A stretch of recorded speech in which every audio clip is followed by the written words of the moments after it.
16th century spinning.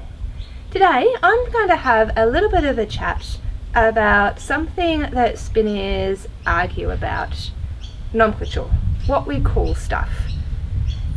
It's not just spinners, it's a lot of people. When I was studying archaeology, one of my assignments was to do an annotated bibliography on the sources I was going to use for a experimental archaeology report I was doing.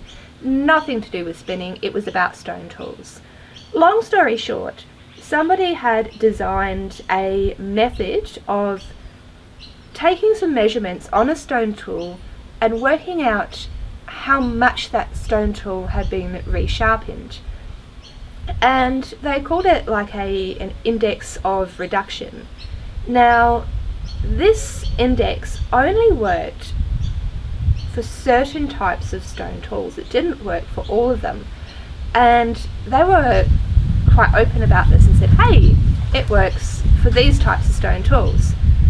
Cue another group of archaeologists who tried it on a completely different type of stone tool, and they're like, this index is useless, it does not work, you are idiots. Basically that's what their paper said. They said it a little bit more politely, but more diplomatically, but that's what they said. Cue the first archaeologist came back and said, well, duh, I designed it for these stone tools, not those stone tools, of course it doesn't work. Cue the second group of archaeologists came back and were like, well, it's called an index of reduction. It says it measures, the usage of stone tools. The name of the measure, isn't tool specific, even though you are saying that it is tool specific, and hey, it still doesn't work. And they went back and forward, and it was quite a childish display. There were about 6 papers back and forward from these two groups of archaeologists, and essentially what they were arguing about is, when it came down to it, is the name the first archaeologist used wasn't tool specific, and that was it. Had it been tool specific, then the second group of archaeologists wouldn't have had anything to argue about. As it was, to be honest, the second group of archaeologists didn't have anything to argue about, because the first archaeologist was very clear what he was actually measuring and what this index was used for. Which brings me to some criticisms of my own work. When I started spinning, I didn't have anyone that was teaching me. I didn't have anyone to follow from. I was trying to figure it out for myself from pictures, and I didn't really know what I was doing. I didn't know how to drop spindle I didn't know how to drop spindle spin, other than a few videos I'd seen. I wasn't a drop spinner, I wasn't a spinner whatsoever. So I was pretty much making it up as I went along. And the first person I ever found that talked about the style of spinning I'm doing right now was Norman Kennedy, and he called it grasped spinning. That's grasped, as in grasping something in your hands. That made sense. That's what I called it. And there was another person who was doing similar research, not with wool, with flax, and she maybe hadn't come across Norman Kennedy, and she described the spinning she was doing as in the hand, because you're grasping your spindle in the hand. Both make sense. I use grasp because that's what I first learnt. She uses in the hand, I'm assuming, because that's what she came up with. And at the end of the day, it means the same thing, and it's just a name. So sometimes when I talk about grasp spinning, I get told, why are you making up another name for something that already has a name? It's called in the hand spinning, or in hand spinning, some people call it. You're just causing confusion by making up this other word. Now, this particular person criticising me, English isn't their first language, so maybe it was confusing to them to have the same thing called by many names. But interestingly enough, and I'll put a link in the comments, grasped spinning has been around a long time, but so has in-hand spinning. I did not know this when I first started. But the link in the comments is to a book written in the 1930s about an archaeologist who is trying to argue for her own series of nomenclature on spinning techniques, and she's actually trying to separate grasped spinning from in the hand spinning into two separate divisions. Types of spinning is something spinners and archaeologists then can't agree on at all. Some people say there are two types of spinning, supported and suspended. What is this? Some people say it's supported because it's not suspended. Some people say it's suspended because it's not supported. I call it grasp spinning because that's what Norman Kennedy uses it. Other people call it in hand or in the hand spinning because they've heard of it from somewhere else. I would say there are three main types of spinning: grasped, suspended and supported. But as I've mentioned in another video, I don't think there's much difference between grasp spinning, supported spinning and suspended spinning. The technique I was doing was pretty much the same for each, it's just the spindle was doing something different. So I've asked before, why do we separate spinning based on whether the spindle is supported, suspended or held in the hand? I don't know, it's just the way we've been doing things. I wonder if we need some other ways of defining spinning types, and there's not just three, there's many ways to spin that differ greatly, that differ smallly, that are very similar, that are very different.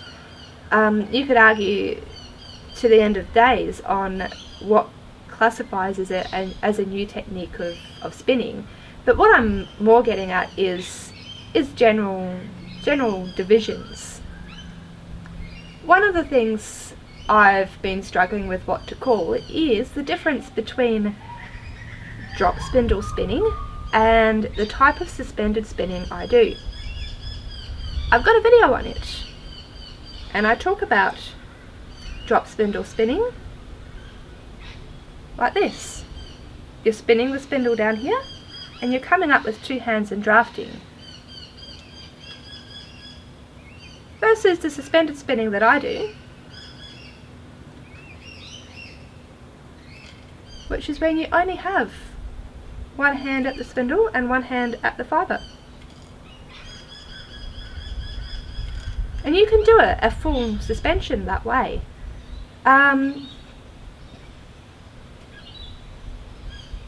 Previously I've been calling the drop spindle spinning, but to me drop spindle spinning describes a particular type of suspended spinning, which is what you see people doing. They set the spindle spinning and they come up here with two hands and draft it out.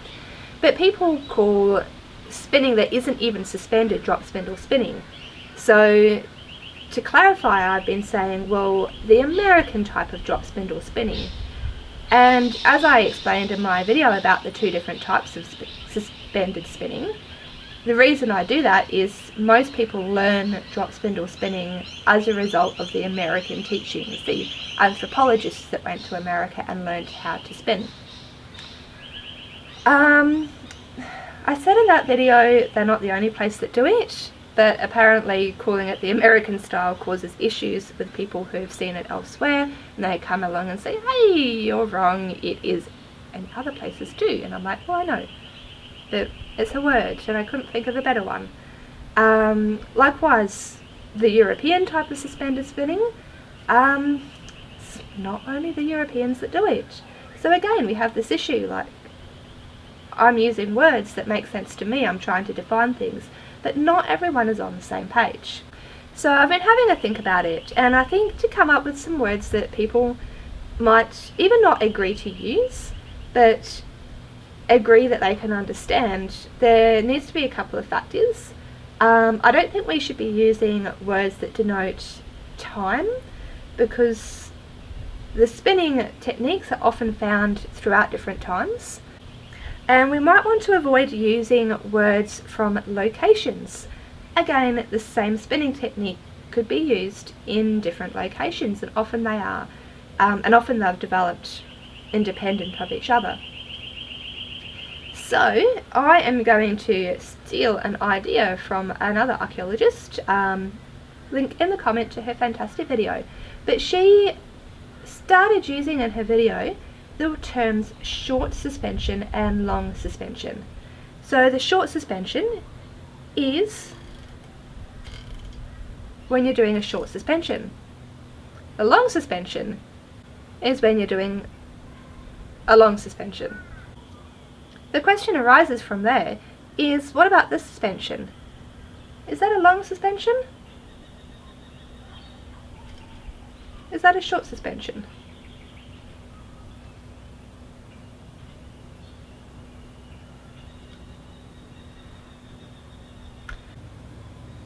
So the question is, do we want to involve the drafting in there? Is this a long suspension with a one-handed drafting technique? The distaff acts like a hand. It means you only need one hand.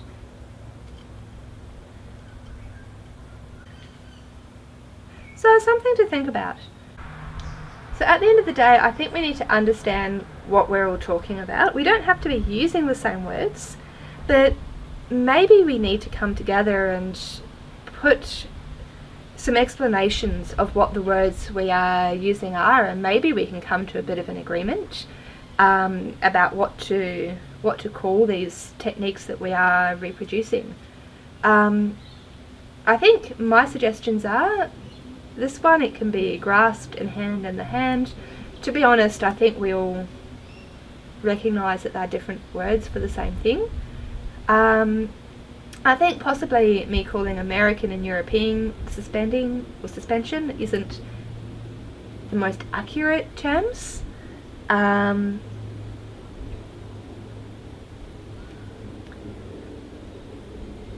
quite comfortable calling this, you know, the semi-grasped, semi-supported. I'm quite comfortable with this being a short suspension because it doesn't spin for that long. And the style of spinning we do like this, the American, drop spindle spinning, I'm quite comfortable calling that a long suspension. And I'm comfortable with those terms because even when you're dropping the spindle down here, you're not dropping it far. Your hand's not that far to the ground, whether you're standing or you're sitting, and you're getting the length from between your arms and a little bit from the drop, and your hand stays close to that spindle to grab it when it starts to backspin. Whereas, the American drop spindle style, both your hands are up here. You need the spindle to drop down and spin for a long time without stopping to respin to make it more effective. So those are terms that I feel comfortable with using and feel comfortable taking for a spin. Let me know what you think. Does it matter as long as we all understand? Can we use what we like? Or is it confusing when I say, hey, American drop spindle spinning, and you're like, hey, ancient Roman vases, what's that? Let me know, and once again, thanks for watching.